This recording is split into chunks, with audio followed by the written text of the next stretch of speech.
अच्छा कल कहाँ तक पढ़ा था हमने? अच्छा वेरिएबल ऑक्सीडेशन स्टेट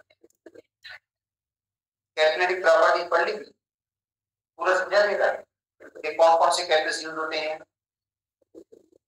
और क्यों उनको एज ए कैरेक्टर्स यूज करते हैं वेरिएबल ऑक्सीडेशन स्टेट की। जैसे देखो पढ़ा था हमने कल कि transition elements as a characters use होते हैं, उनका रीजन एक तो वेरिएबल ऑक्सीडेशन स्टेट है जिसकी वजह से ये क्या करते हैं एक इंटरमीडिएट कंपाउंड बनाते हैं, इंटरमीडिएट कंपाउंड बनाते हैं जो अनस्टेबल होता है और वो डिकम्पोज होकर फाइनल प्रोडक्ट में तब्दील हो जाता है। दूसरा ये कि ये सरफेस एरिया प्रोवाइड करते हैं जहां पे गैसेस जो है वो एब्जॉर्ब हो जाती है, एक्यूमुलेट हो जाती है। दो रीजन। अच्छा देन मैग्नेटिक प्रॉपर्टीज ये पढ़ेंगे आज।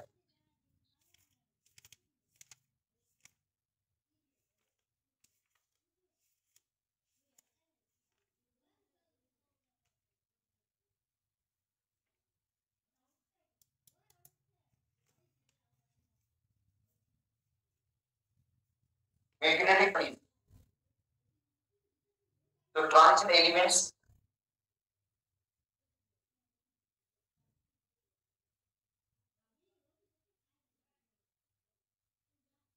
Are mostly paramagnetic.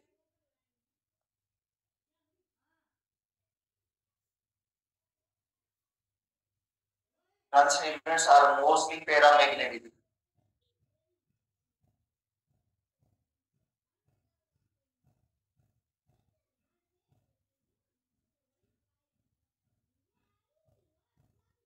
They are affected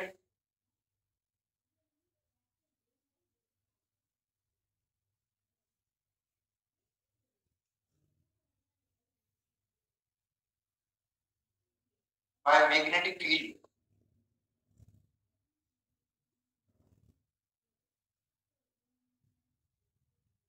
due to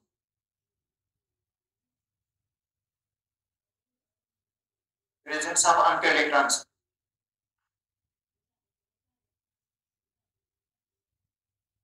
देखिए बेटा ट्रांजिशन जो एलिमेंट्स हैं मोस्टली पैरामैग्नेटिक हैं,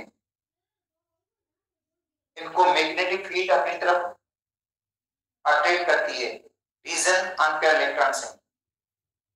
zinc is diamagnetic.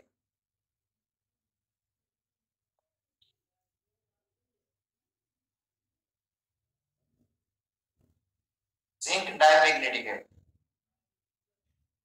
All electrons are paired.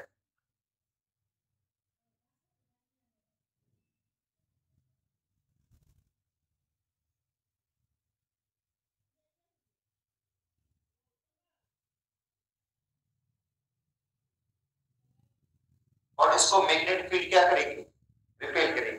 तो बेटा जिंक को मैग्नेटिक फील्ड रिपेल करेगी, या जिंक के अलावा कोई भी ऐसा आयन है जो डायमैग्नेटिक है तो उसको भी मैग्नेटिक फील्ड क्या करेगी, रिपेल करेगी। जिसके अंदर अनपेयर इलेक्ट्रॉन नहीं होंगे उनको मैग्नेटिक फील्ड रिपेल करती है। ठीक है। अच्छा अब है कि अगर सपोज करते हैं किसी के डी में एक इलेक्ट्रॉन है, डी में तो एक ही अनपेयर होंगे, जैसे स्कैंडियम है, स्कैंडियम 21 इसकी कॉन्फ़िगरेशन होती है आर्गन 3d1 4s2। अच्छा 3d1 बेटा देखो 3d1 3d के 5 ऑर्बिटल्स है, आपको पता होगा ये 3d है, इनके ऑर्बिटल कितने हैं, 5 हैं। ठीक है dxy dyz dxz dx square y square और dz स्क्वायर कितने हो गए, 5 ऑर्बिटल, और ये 4 इसका है एक ऑर्बिटल। अब क्या होगा, डी में इलेक्ट्रॉन ही एक है तो अनपेयर होगा, एस में 2 इलेक्ट्रॉन हैं तो ये क्या होगा, पैरामैग्नेटिक होगा। इसका मतलब इसके नियम क्या होगा, पैरामैग्नेटिक होगा, क्योंकि इसमें डी में एक इलेक्ट्रॉन है वो एक ही अनपेयर होगा। तो उसके बाद है टाइटेनियम 22 आर्गन होगा 3d2 4s2। तो डी के कितने ऑर्बिटल हैं? अब मैं नाम नहीं लिखूंगा, बस ये सर्कल लगा देता हूँ। डी के 5 ऑर्बिटल और एक एस का ऑर्बिटल है और इसका, और ये 3d के हैं 5 ऑर्बिटल। अब क्या होगा, डी में कितने इलेक्ट्रॉन्स हैं? 2 है, तो दोनों अनपेड होंगे, सिंगल से मिल जाएंगे। किस शेड्यूल के तहत? हर शेड्यूल के तहत। देखो रूल भी याद कर लो, कौन से रूल के तहत इलेक्ट्रॉन को सिंगल कर रहे हैं। हर शेड्यूल क्या कहता है कि डीजेनेट ऑर्बिटल्स में जिनकी एनर्जी बराबर हो, ये बेटा डीजेनेट ऑर्बिटल्स है। कौन से? dxy, dyz, dxz, dxy2, dz2, ये क्या है? कौन से ऑर्बिटल हैं? डीजेनेट ऑर्बिटल्स है, इनकी एनर्जी बराबर है।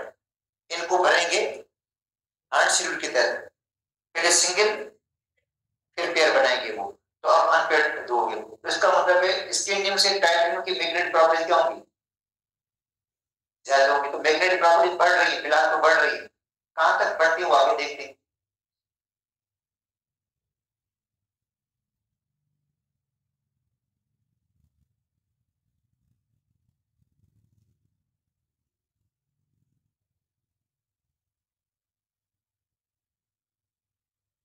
ठीक है, अच्छा अब आते हैं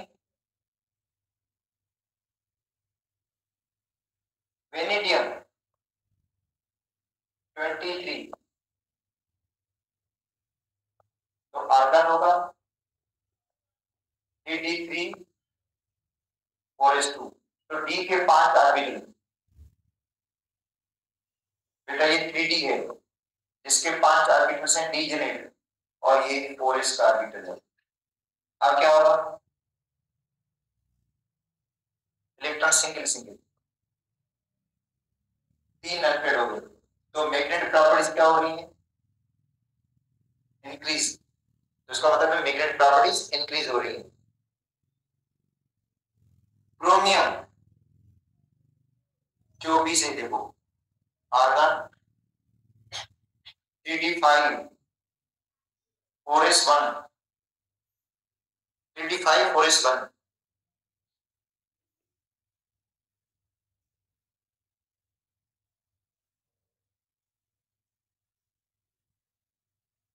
तो बेटा 4s में भी एक इलेक्ट्रॉन है जो अनपेयर्ड है, और डी में भी इलेक्ट्रॉन अनपेयर्ड है। डी में भी इलेक्ट्रॉन क्या है? तो टोटल अनपेयर्ड कितने इलेक्ट्रॉन हो गए? 6 हो गए बेटा, एस को मिलाकर। तो इसकी मैग्नेटिक प्रॉपर्टीज क्या होंगी? ज्यादा हो जाएंगी। अब उसके बाद है मैग्नीज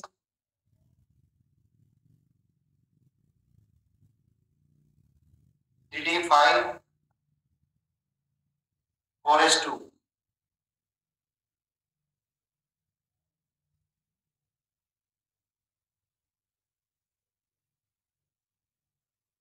अब क्या करेंगे बेटा, डी के 5 ऑर्बिटल और 5 electron single single.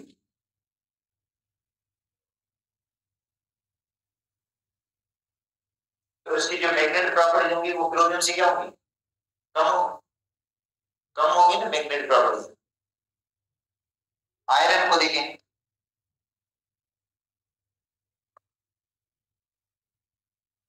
Argon 3d6 4s2।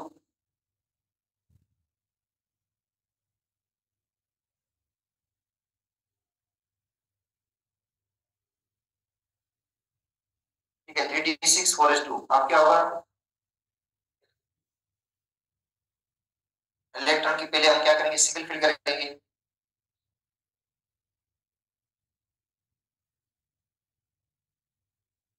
Single fill किया, अब इनको क्या करेंगे, पेयर बनाएंगे। तो एक पेयर अनपेयर कितने होंगे? 4 इलेक्ट्रॉन। तो मैग्नेटिक प्रॉपर्टीज की क्या होंगी? कम होगी। इसका मतलब है मैग्नेटिक प्रॉपर्टीज मिडिल तक बढ़ रही है, उसके बाद दोबारा अब कम होने लगी है, अनपेयर इलेक्ट्रॉन कम हो रहे हैं। कोबाल्ट 27 क्या होगा, आर्गन होगा Ar 3d6 और 3d6 नहीं पर 3d7 4s2।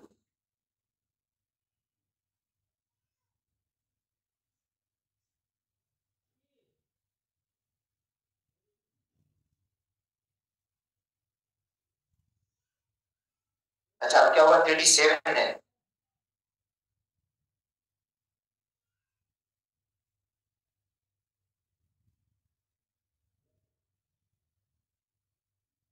कितने इलेक्ट्रॉन हो गए, 3 अनपेड। तो मैग्नेटिक प्रॉपर्टी और भी कम हो रही है,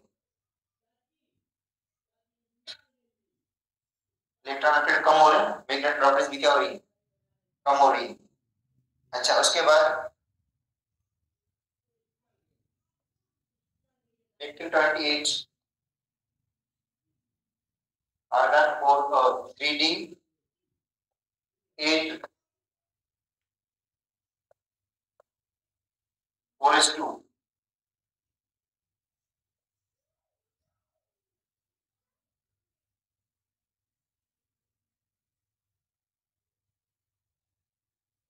फोरस और ये 3D है।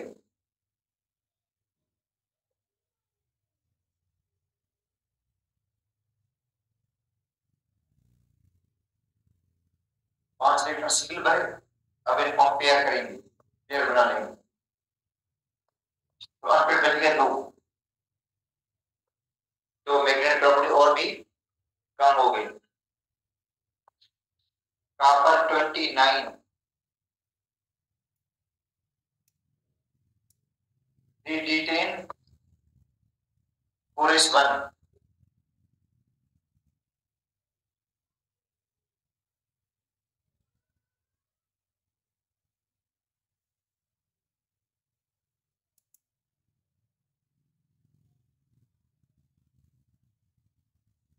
इलेक्ट्रॉन लिखे नहीं थे, मैंने लिखा। अच्छा अब देखो T10 है, पहले सिंगल भरे इनको और फिर पेयर बना लेंगे।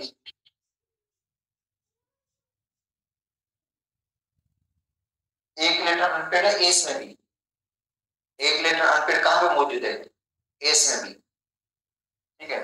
अच्छा जिंक, तो उसकी होगी आर्गन होगा 3D10 4s2, ठीक है, डायमैग्नेटिक होगा।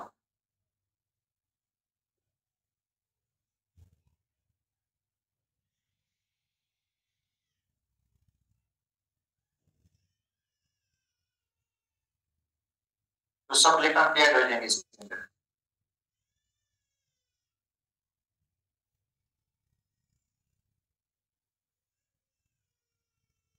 तो जिंक डायमैग्नेटिक है।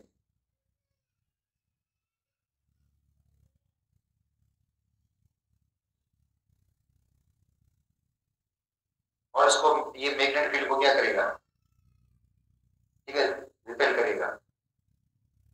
अच्छा अब आते हैं कॉपर आयन ट्यूबरसाइन,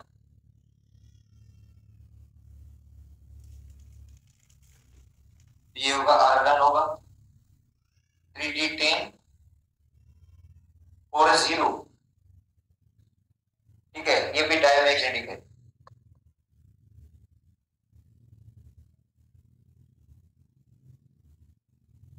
ये भी क्या होगा, डायमैग्नेटिक होगा।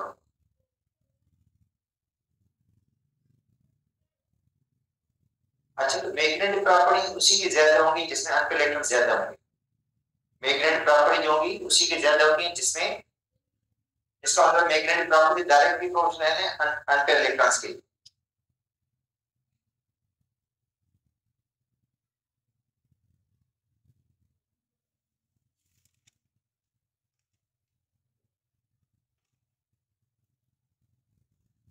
डायरेक्टली प्रोपोर्शनल किसके हैं, अनपेड इलेक्ट्रॉन्स के हैं। मतलब जितने अनपेड इलेक्ट्रॉन ज्यादा उतनी मैग्नेटिक प्रॉपर्टीज ज्यादा होंगी। अच्छा क्वेश्चन आ जाता है अगर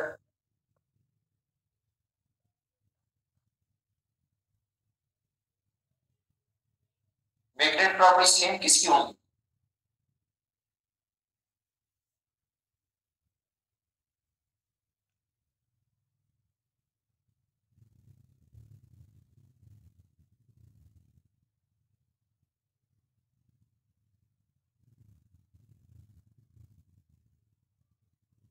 magnetic property, same magnetic property.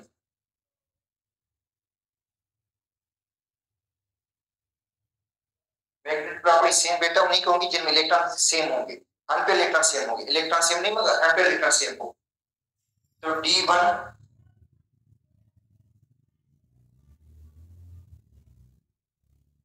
And D9 same.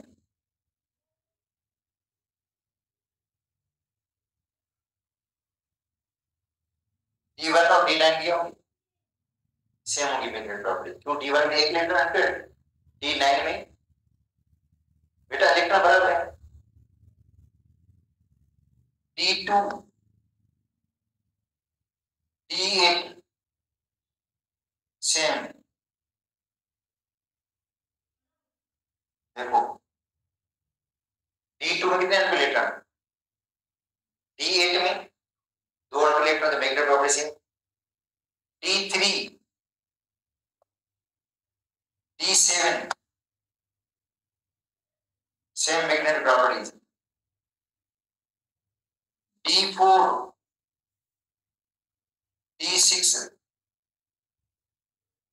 Same magnetic property. देखो D4 में अनपेयर कितने, D6 में अनपेयर कितने, चार, तो मैग्नेटिक प्रॉपर्टी क्या होगी, सेम प्रॉपर्टी होगी क्योंकि अनपेयर सेम है। अनपेयर इलेक्ट्रॉन क्या है बेटा, सेम होगी क्योंकि इसलिए मैग्नेटिक प्रॉपर्टीज क्या है, सेम है।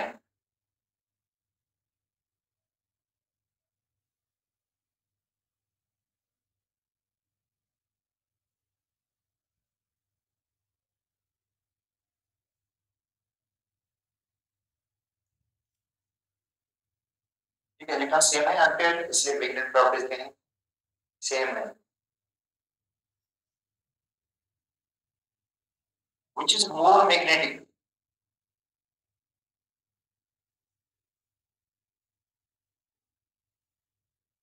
Fe2 और Fe3, इनमें ज्यादा मैग्नेटिक कौन होगा,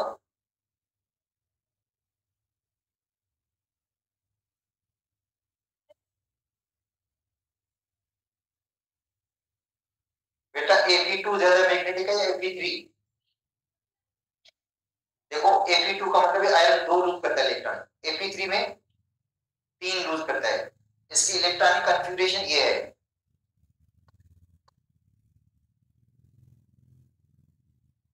D6, इसकी होती है आर्गन 3D5, तो इसकी ज्यादा होंगी, मतलब इसको ऐसे लिखेंगे, ये ज्यादा मैग्नेटिक है। क्यों, इसमें अनपेयर इलेक्ट्रॉन 5 होंगे, इसमें 4 होंगे अनपेयर इलेक्ट्रॉन। D6 है ना, समझा नहीं सकते, ये D6 और अनपेयर कितने होंगे, D5 वाले में 5 अनपेयर, तो ज्यादा जितने अनपेयर इलेक्ट्रॉन ज्यादा होंगे मैग्नेटिक प्रॉपर्टीज उसकी ज्यादा होंगी। तो आयन की भी पूछी जा सकती है, एटम की भी पूछी जा सकती है, मोस्टली आयन की पूछी जाती है आपसे, ये ट्रांजिशन एलिमेंट्स और उनके आयन्स वो क्या है, पैरामैग्नेटिक है, they are attracted by magnetic field. Iron cobalt nickel are ferromagnetic, iron cobalt and निकल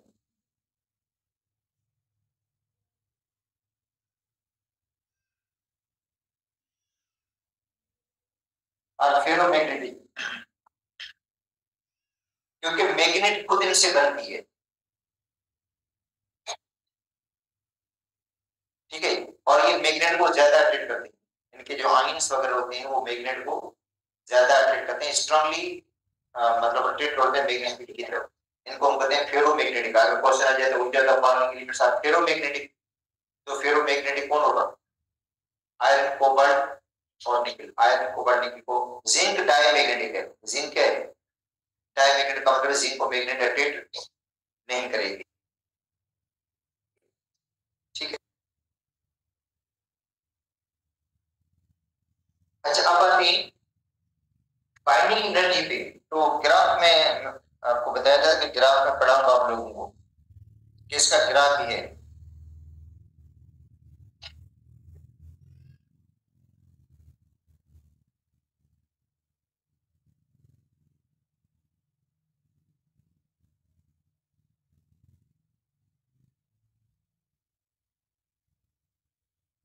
यहाँ पे जो बाइंडिंग एनर्जी के बारे में लिखा हुआ वो ज्यादा बेहतर लिखा हुआ है।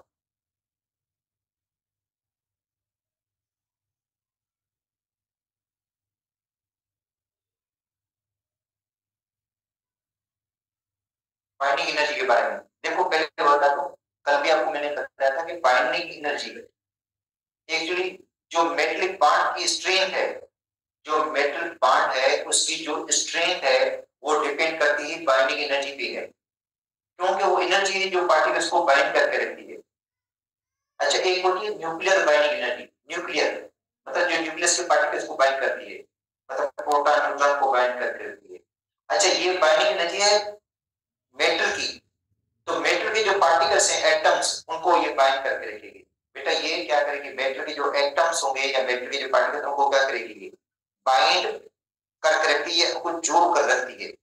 ठीक है, अगर बाइंडिंग एनर्जी ज्यादा है तो इसका मतलब है आपको ज्यादा एनर्जी की जरूरत पड़ेगी इनको अलग करने के लिए, एटम को अलग करने के लिए, एटम को सेपरेट करने के लिए। तो इसका मतलब है जो डी ब्लॉक एलिमेंट्स हैं वैसे भी इनकी जनरली बाइंडिंग एनर्जी ज्यादा है, इस ब्लॉक से तो ज्यादा है। इस ब्लॉक वाले मेटल है, डी ब्लॉक वाले मेटल है, तो इस ब्लॉक वाले जो मेटल है उनकी बाइंडिंग एनर्जी कम है। जो डी ब्लॉक वाले मेटल है उनकी बाइंडिंग एनर्जी क्या है, ज्यादा है। अब देखो इस ब्लॉक में फर्स्ट ग्रुप का बाइंडिंग एनर्जी बहुत ही कम है, सॉफ्ट होते हैं। फर्स्ट ग्रुप वाले क्या होते हैं, सॉफ्ट होते हैं। ठीक है, उनकी बाइंडिंग एनर्जी बहुत कम है। सेकंड ग्रुप वाले थोड़े हार्ड होते हैं, उनकी बाइंडिंग एनर्जी ज्यादा है, क्योंकि उनके अंदर डायवेलेंट कैटाइन्स हैं, उनके कैटाइन डायवेलेंट है, जिसकी वजह से बाइंडिंग फोर्स क्या होती है, ज्यादा स्ट्रांग होती है। ठीक है, तो अब जो बाइंडिंग एनर्जी होगी ज्यादा वो डिवेलपर की होगी।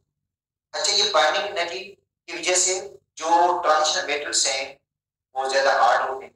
ट्रांजिशन मेटल क्या होते हैं, ज्यादा हार्ड होते हैं। इनकी जो मैकेनिकल स्ट्रेंथ है, मजबूती, वो भी क्या होती है, मैकेनिकल स्ट्रेंथ भी ज्यादा है। ठीक है, ज्यादा हार्ड होते हैं, ज्यादा रिजिड होते हैं, मैकेनिकल स्ट्रेंथ भी इनकी ज्यादा है, because of binding energy. Binding energy की वजह से ये ज्यादा बाइंड किए हुए हैं। या जो बाकी जो प्रॉपर्टीज हैं, टेंसिल स्ट्रेंथ है इनकी, टेंसिल स्ट्रेंथ ये भी ज्यादा है, किसकी वजह से, बाइंडिंग एनर्जी की वजह से। इनका मेल्टिंग पॉइंट भी ज्यादा होता है, किसकी वजह से, बाइंडिंग एनर्जी की वजह से, क्योंकि उनको एटम को बाइंड करके जितनी फोर्स ज्यादा होगी, बाइंडिंग एनर्जी, उसका मेल्टिंग पॉइंट ज्यादा होगा। फर्स्ट ग्रुप वालों की जो बाइंडिंग एनर्जी वो कम है, तो उनका मेल्टिंग पॉइंट भी देखो कम है। फर्स्ट ग्रुप वालों का मेल्टिंग पॉइंट भी तो कम है ना, क्योंकि बाइंडिंग एनर्जी। और वैसे टॉप टू बॉटम की बाइंडिंग एनर्जी क्या होती है, कम होती जाती है। और बॉडी पॉइंट भी फर्स्ट ग्रुप में क्या हो जाता है, टॉप टू बॉटम कम। सेकंड ग्रुप की बाइंडिंग एनर्जी ज्यादा है, उनका देखो मेल्टिंग पॉइंट भी क्या है, ज्यादा है as compared to group first A. मगर डी ब्लॉक वाले जो है इनकी बाइंडिंग एनर्जी बहुत ज्यादा है। तो बात याद करो, बाइंडिंग जो एनर्जी है वो डिपेंड करती है नंबर ऑफ अनपेयर इलेक्ट्रॉन्स पे, किस पे, नंबर ऑफ। अच्छा, तो अनपेयर इलेक्ट्रॉन्स क्या होते जाते हैं, अभी आपने पढ़ा करा है, इसलिए मैंने आपको अभी पढ़ाया है। इलेक्ट्रॉन बढ़ रहे हैं ना, तो बाइंडिंग एनर्जी क्या होगी, बढ़ेगी। बाद में क्या होगी, कम होगी, क्योंकि अनपेयर इलेक्ट्रॉन्स कम होगी, बाइंडिंग एनर्जी भी क्या हो जाएगी। जिंक में सब इलेक्ट्रॉन क्या है, पेयर है, तो उसकी बाइंडिंग एनर्जी क्या होगी, बहुत कम होगी।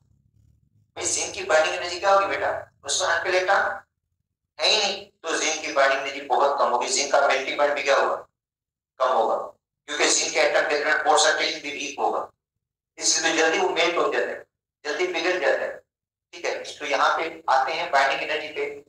Transition metals show good mechanical properties, जो आपको मैंने बताई उनकी मैकेनिकल प्रॉपर्टीज, यानी कि कौन सी मेटल टफ है, मेलिएबल है, चेंज इनटू शीट्स, डक्टाइल है, चेंज इनटू वायर्स। ये मेटल की प्रॉपर्टीज उनकी टफ भी है, मेलिएबल भी है, चेंज इनटू शीट्स, शीट में तब्दील कर लेते हैं। दूसरा डक्टाइल, चेंज इनटू वायर, किस वजह से, इस बाइंडिंग एनर्जी की वजह से। The toughness of these metals indicate strong metallic bond. ये ज्यादा टफ है तो इसका मतलब मेटलिक बॉन्ड क्या है, this is because about each electron of the outermost shell, the electrons are underlying orbital orbitals also participate in the bonding. binding में कौन सा लेगा, एस का इलेक्ट्रॉन भी हिस्सा ले सकता है अगर हाफ फील्ड है, या जो डी के इलेक्ट्रॉन्स है, डी के इलेक्ट्रॉन्स है, ठीक है, वो हिस्सा लेते हैं हाफ फील्ड। जब हाफ फील्ड हो तो क्या होगा, सब अनपेयर्ड होंगे इलेक्ट्रॉन्स, वो किसमें हिस्सा लेता है, बाइंडिंग में हिस्सा लेता है, वो बाइंड करके रहता है। ठीक है, in moving from left to right in any trans there is number of unpaired electrons increase. Number of unpaired electron क्या होते हैं, जैसे लेफ्ट टू राइट जाएंगे तो नंबर ऑफ ऑर्बिटल इलेक्ट्रॉन्स बढ़ते हैं, ठीक है, अप टू ग्रुप 5 या 6। कहां तक भाई? पांचवें ग्रुप तक या छठे ग्रुप तक, फिर तक बढ़ेंगे ना। उसके बाद दोबारा क्या हो जाते हैं? अभी हम लोग ने पढ़ाया कि पांचवें छठे तक बढ़ते हैं, उसके बाद कम होने लग जाते हैं। आफ्टर पेयरिंग टेक प्लेस, उसके बाद दोबारा क्या हो जाती है? पेयरिंग हो जाती है, वो पेयर बनाना शुरू कर देते हैं। Number of unfilled electrons goes decreasing, unfilled electrons कम होना शुरू हो जाते हैं अंटिल बिकम जीरो। जीरो हो जाते कहां पे? सेकंड पी पे। सेकंड पी का मतलब जिंक, कैडमियम, मरकरी में जीरो हो जाते हैं। Therefore binding is stronger up to group 6। Group 6 तक बाइंडिंग एनर्जी क्या होगी? ज्यादा होगी, उसके बाद कम होगी, वीक होने लगेगी up to group second. This trend of variation in binding energy is shown in the figure भी आगे। The first transition series general increase in binding energy at vanadium. Vanadium तक क्या होगी? बढ़ेगी, उसके बाद कम हो जाएगी। This is due to the change in metallic structure. जाहिर मेटलिक स्ट्रक्चर में चेंजिंग है। मैग्नीज जो थर्ड टर्म मैग्नीज, और उसके बाद एनर्जी एक्स एंड बात किसकी बात कर रहा है? डी 40 और 5D की बात, उसमें टंगस्टन की ज्यादा होगी, जो बाइंडिंग एनर्जी होगी वो टंगस्टन की, मगर वो की बात कर रहा है, सीरीज की बात नहीं कर रहा। कौन सा ये? 5D सीरीज की, ठीक है। अच्छा, उसके बाद हमें ये तो आपको पता है, पंजाब ने पढ़ाया है हमारी बुक में, इसका कांसेप्ट क्या होगा?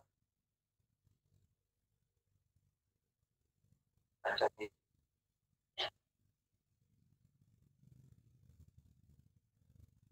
एक ग्राफ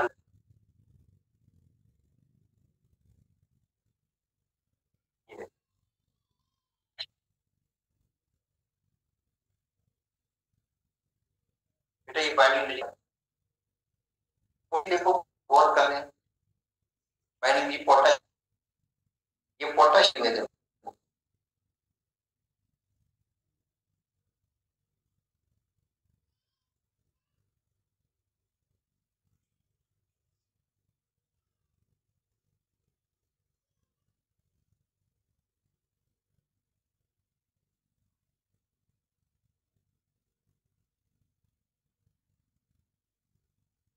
अच्छा, पोटाश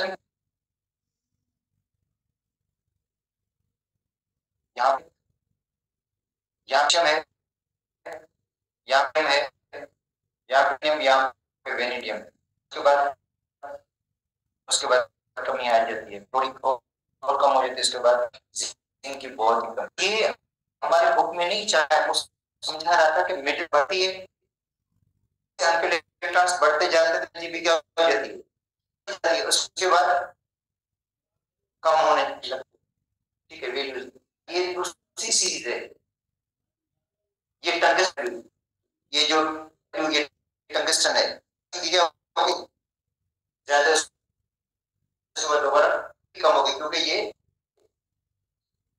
जिंक वाले ग्रुप का है, ये जिंक के ग्रुप का है, ये हो गया। सीजियम से बेरियम की लेथेनियम की ज्यादा, उसके बाद ओपियम, उसके बाद टंगस्टन की क्या होगी? ज्यादा मैक्सिमम, उसके बाद कम होगी।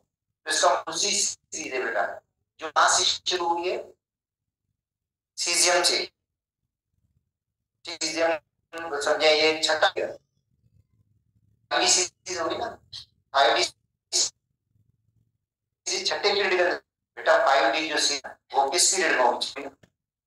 क्योंकि वो 3D सीरीज है, पीरियड का 3D सीरीज कौन सा है? तो इसका पीरियड कौन सा है? 5D series. ये 5D की है, ये 3D सीरीज की है। अगर हमें पढ़ना किसको है? 3D सीरीज को याद करना चाहिए, और याद कर लो, हो सकता है ये पूछा कि किसकी ज्यादा है, मगर हमारी बुक में बता देता हूँ क्या लिखा हुआ है बारे में, वो भी पढ़ लो। कहते हैं अच्छा, पहले तो बाइंडिंग एनर्जी ठीक है, amount of energy required treat atoms या न्यूक्लियर पार्टिकल, मतलब ये जो एटम को शिफ्ट करनी भी चाहिए। अगर मेटल, अगर न्यूक्लियर एनर्जी है तो न्यूक्लियर को सेपरेट करने के लिए जो इसको भी बाइंडिंग एनर्जी कहा जाता है। तो amount energy required to separate other systems such as atoms, nucleus या particles, क्योंकि मैंने बाइंडिंग एनर्जी न्यूक्लियस को बाइंड करके रखती है। बाइंडिंग एनर्जी बांध की है जो मेटल को पूरा करके बाइंड करके रखती है, मेटल बांड में जो एटम्स करके रखती है, तो बाइंडिंग एनर्जी कहा जाता है। टर्म दोनों है, एक न्यूक्लियस के पार्टिकल्स को बाइंड करके एक मेटलिक एटम्स को बाइंड किए। यहाँ पे ये जो है वो मेटलिक बांड के, इसका मतलब है कंसीडर करेंगे एटम्स को सेपरेट करने के लिए जो एनर्जी चाहिए उसको हम एनर्जी, ठीक है। It represent the strength of attractive force. ये स्ट्रेंथ को जाहिर करती है कि पैटर्न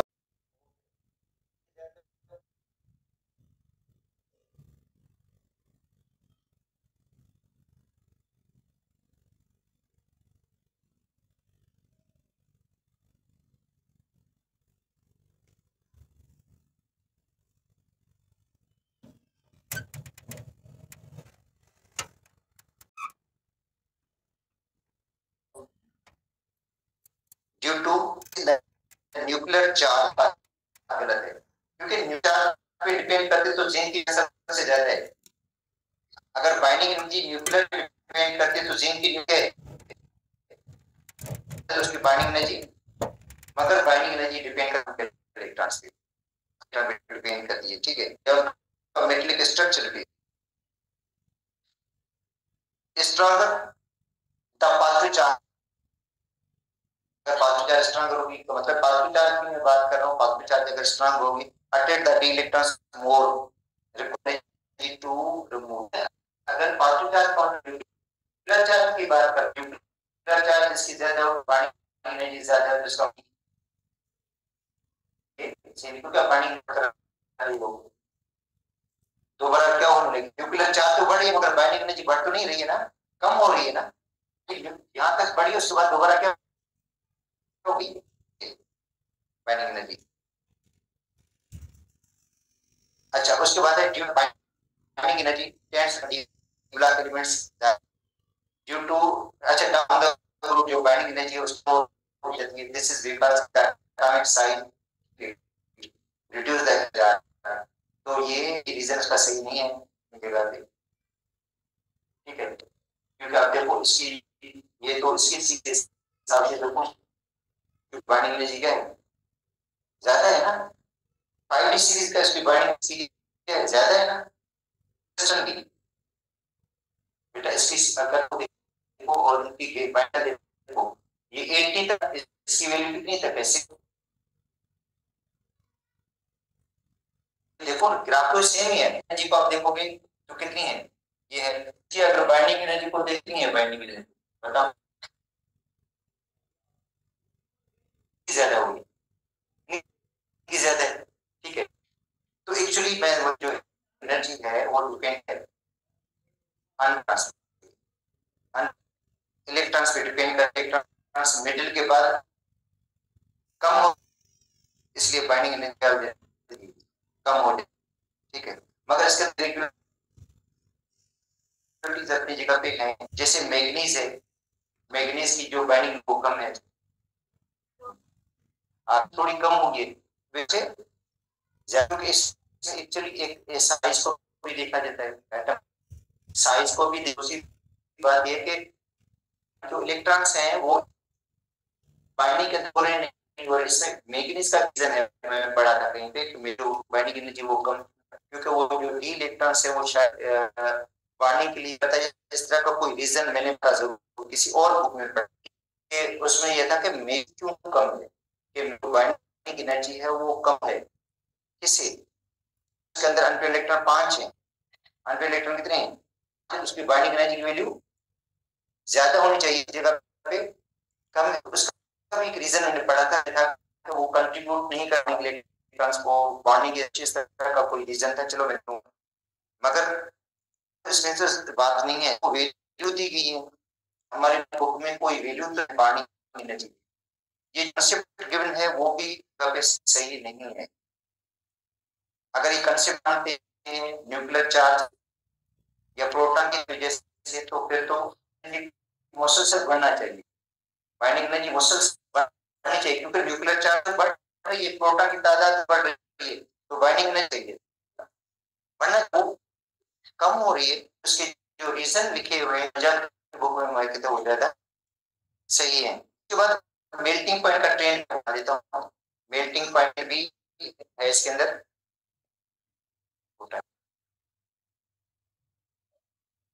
मैं नहीं है वो। अच्छा, melting point, trans elements have high, उनका मेल्टिंग पॉइंट क्या होता है, क्योंकि बांध जो बनता है मेल्टर है, इससे मेल्टिंग पॉइंट हाई होगा। अच्छा, कहाँ क्रोमियम का, क्रोमियम बेस्ड है, क्योंकि क्रोमियम इलेक्ट्रॉन भी ज्यादा है, इसके वजह से क्रोमियम का जो मेल्टिंग पॉइंट है वो हाईएस्ट। ट्रांजिट मेटल्स है high boiling point due to strong force, reason उसका वही रेड इसलिए मैं कह रहा हूँ,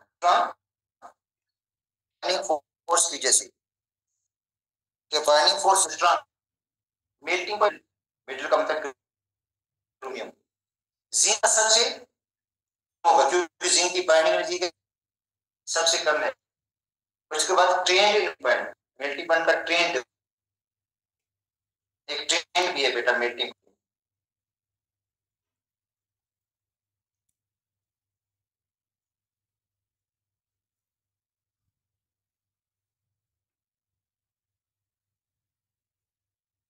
ये मेल्टिंग पॉइंट का ट्रेंड है। अच्छा, इसमें वही होगा, टंगस्टन का हाईएस्ट है,